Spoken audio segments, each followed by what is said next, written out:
4 days into his sudden presidency, and the night before he would address a joint session of the Congress in which he once served, Lyndon Johnson sat around a table with his closest advisors, preparing his remarks to a shattered and grieving nation. He wanted to call on senators and representatives to pass a civil rights bill, the most sweeping since Reconstruction.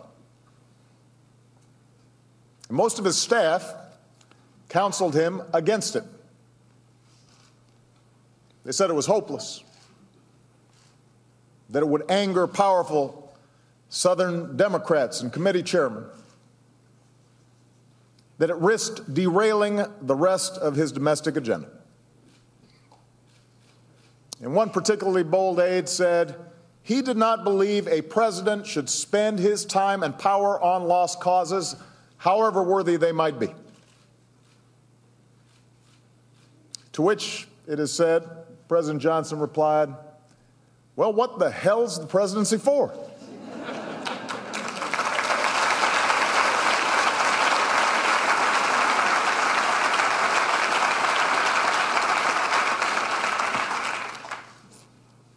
What the hell's the presidency for?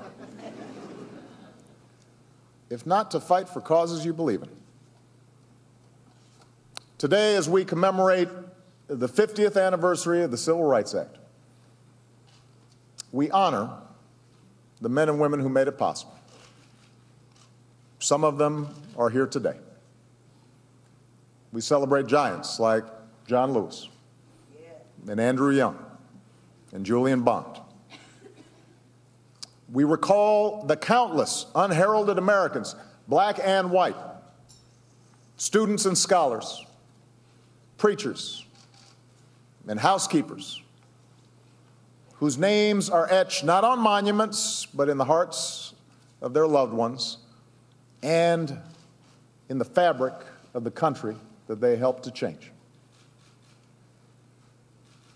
But we also gather here, deep in the heart of the state that shaped him, to recall one giant man's remarkable efforts to make real the promise of our founding. We hold these truths to be self-evident, that all men are created equal. Those of us who've had the singular privilege to hold the office of the presidency know well that progress in this country can be hard and it can be slow, frustrating, and sometimes you're stymied. The office humbles you.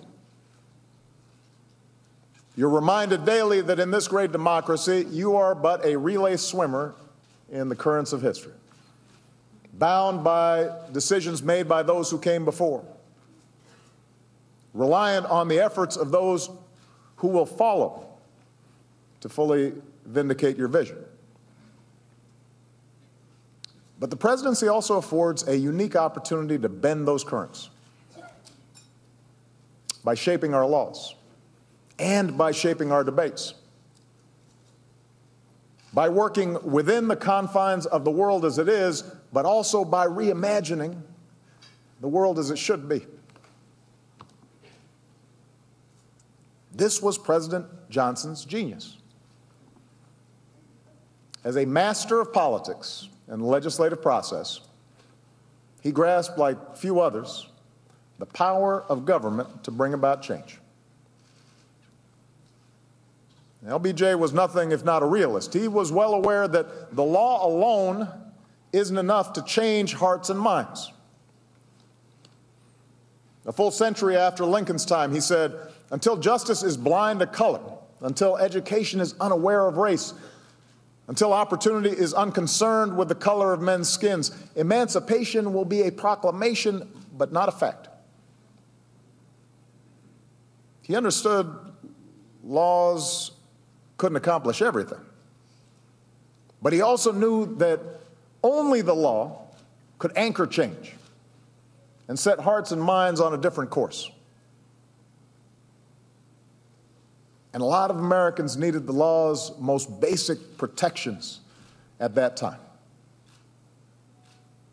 As Dr. King said at the time, it may be true that the law can't make a man love me, but it can keep him from lynching me. And I think that's pretty important.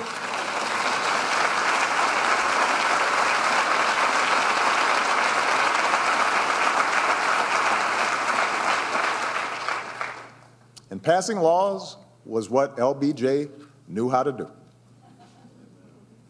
No one knew politics, and no one loved legislating more than President Johnson.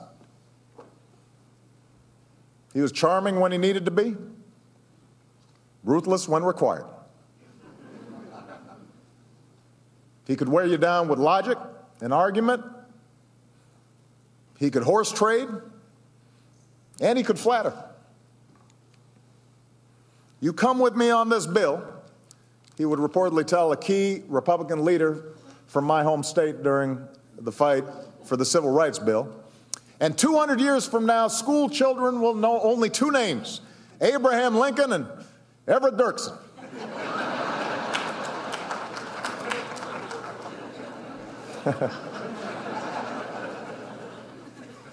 And he knew that senators would believe things like that.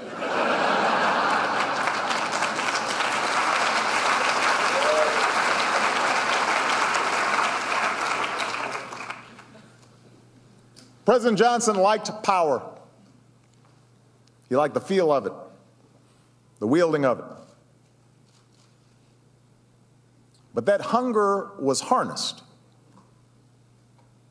and redeemed by a deeper understanding of the human condition,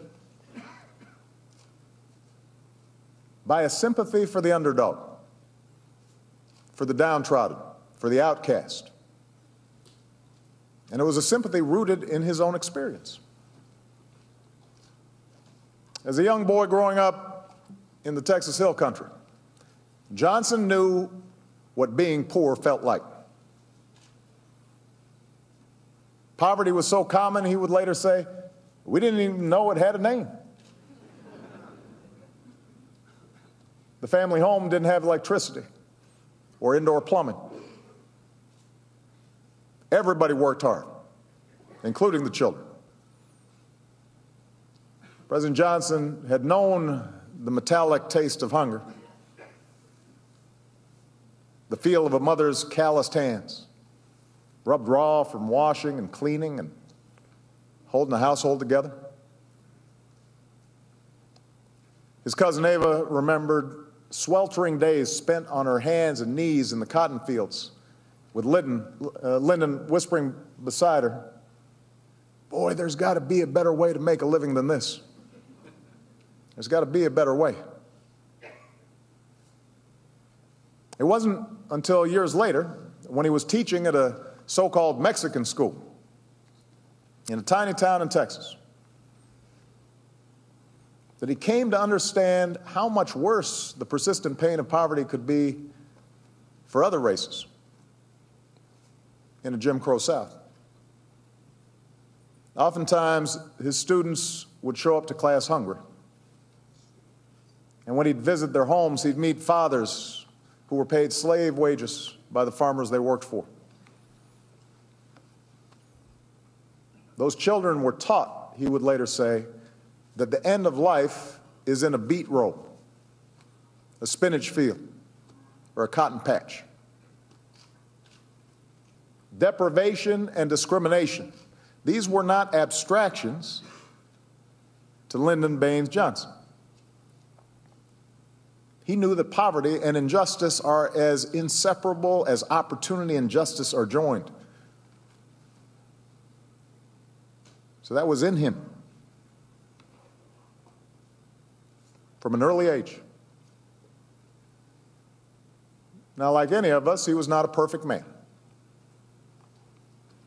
His experiences in rural Texas may have stretched his moral imagination, but he was ambitious, very ambitious. A young man in a hurry to plot his own escape from poverty, and to chart his own political career. And in the Jim Crow South, that meant not challenging convention. During his first 20 years in Congress, he opposed every civil rights bill that came up for a vote, once calling the push for federal legislation a farce and a shame. He was chosen as a vice presidential nominee in part because of his affinity with and ability to deliver that Southern white vote. And at the beginning of the Kennedy administration, he shared with President Kennedy a caution towards racial controversy. But marchers kept marching. 4 little girls were killed in a church. Bloody Sunday happened. The winds of change blew. And when the time came, when LBJ stood in the Oval Office, I picture him standing there, taking up the entire door frame, looking out over the South Lawn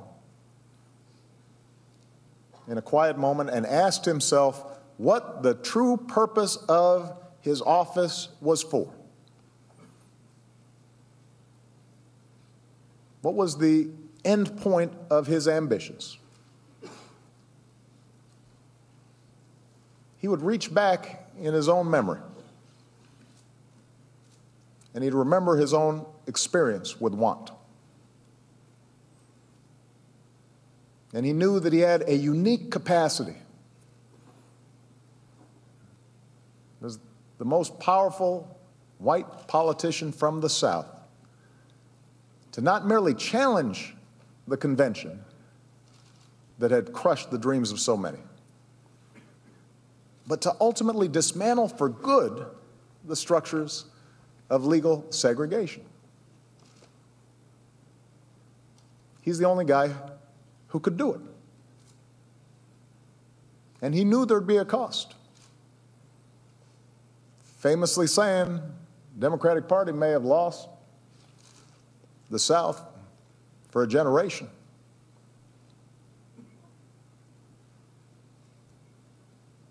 That's what his presidency was for. That's where he meets his moment. And possessed with an iron will, possessed with those skills that he had honed so many years in Congress, pushed and supported by a movement of those willing to sacrifice everything for their own liberation, President Johnson fought for and argued and horse-traded and bullied and persuaded until ultimately he signed the Civil Rights Act into law. And he didn't stop there. Even though his advisors again told him to wait. Again told him, let the dust settle. Let the country absorb this momentous decision. He shook them off. The meat in the coconut, as President Johnson would put it, was the Voting Rights Act. So he fought for and passed that as well. Immigration reform came shortly after. And then a Fair Housing Act. And then a health care law that opponents described as socialized medicine that would curtail America's freedom, but ultimately freed millions of seniors from the fear that illness could rob them of dignity and security in their golden years, which we now know today as Medicare.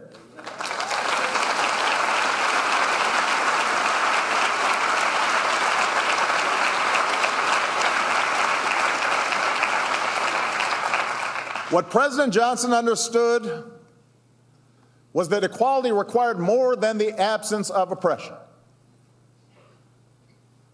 It required the presence of economic opportunity.